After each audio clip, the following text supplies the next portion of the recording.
Saudaraku yang dirahmati Allah Ta'ala, di dalam surah Al-Baqarah, di penghujung Al-Baqarah itu juga menjelaskan agar kita semua berikhtiar, berminat untuk melaksanakan apa yang telah diperintahkan Allah dan apa yang telah diberikan oleh Allah. Dan jadilah kita menjadi sutradara dalam kehidupan ini, bukan sebaliknya. Dunia itu memang panggung sandiwara. Dunia ini penuh karena gangguan-gangguan dari orang-orang yang tidak beragama, dari orang-orang sesat dalam perjalanannya. Sehingga dalam kaitan surah Al-Fatihah tadi ada di penghujung ayat yang menyatakan ihdinas siratal mustaqim siratal ladzina an'amta 'alaihim ghairil maghdubi 'alaihim waladdallin.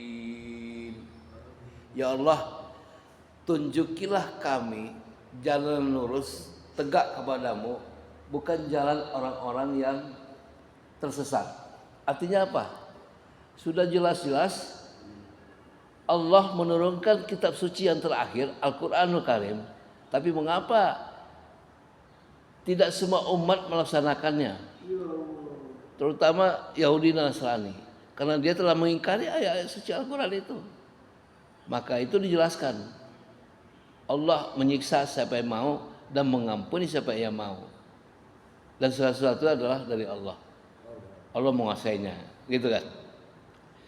Banyak lagi petunjuk yang lain tentang bagaimana perintah-perintah dalam Al-Quran itu. Ya, ada kaitan dengan rukun Islam yang 5 itu, yaitu mendirikan, pertama adalah bersyahadat, dan kalimat thayyibah la ilaha illallah, ya enggak? Kemudian diri sholat, kemudian tegak bulan puasa. Ada syariat, kita diwajibkan berpuasa dengan rukun Islam yang ketiga, ya. Ya ayyuhalladzina amanu kutiba alaikumusiyam kama kutiba alal ladzina min qablikum la'allakum tattaqun. Jelas Al-Qur'an itu adalah syariat, perintah agama yang harus kita laksanakan.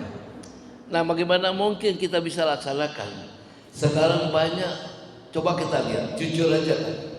Ada nggak anak SMP, adik-adik kita yang datang ke masjid sholat subuh di sini hari ini? Ayo, kita lihat nggak?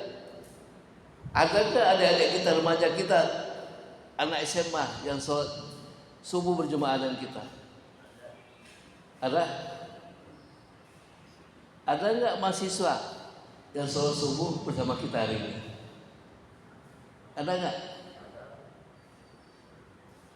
Apa yang terjadi dalam dunia saat ini? Kita risau nggak? Siapa yang akan menggantikan kita generasi berganti?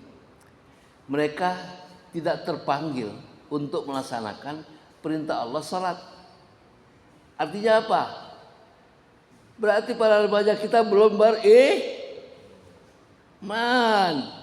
Betul ya? Kalau sudah beriman, maka ia akan duduk dalam majelis, duduk di masjid, salat bersama kita. Kira-kira kita prihatin nggak? Prihatin nggak kita? Tetapi sekaligus adalah peluang ibadah. Jadi ada santri, ayo bersama Buya, kita culik mereka ke rumah, kita jelaskan, kita bawa ke masjid. Kasihan dia, kasihan mereka, karena dunia sudah berubah sekarang ini. Begitu buka handphone, yang terjadi adalah lenggak-lenggok wanita, penuh pesona, betul ya? Ya, begitu buka handphone, di mana saja media sosial menanti menjelaskan sesuatu kehidupan dunia. Nah, inilah tugas kita, menyampaikan suatu kewajiban bahwa itu adalah perbuatan dosa sepanjang waktu. Dan pulang ibadah ini seyogianya kita ingatkan terus-menerus kepada generasi muda tertentu. Oleh sebab itu, Buya mengajak kita, mari kita bentuk tim usaha untuk makmurkan masjid, yang tujuannya adalah mengajak semua remaja kita, SD, SMP, SMA, mahasiswa dan juga mahasiswinya, untuk bersama-sama bertaubat kepada Allah Subhanahu wa taala yang telah memberikan kehidupan kita di dunia ini, yang selama ini telah kita nikmati dan kita syukuri bersama, ya. Jadi tugas kita adalah bagaimana caranya para remaja, anak remaja ini rajin kembali beribadah. Untuk kita ajari juga ayat suci Al-Quran itu bukannya sekedar membaca makrotnya dengan iramanya, tetapi juga bagaimana beliau atau mereka itu mengerti arti dan mafhum mukhalafah dari ayat suci Al-Quran dan bagaimana cara pengamalannya. Itu tugas-tugas antum, anak muda pesantren ya.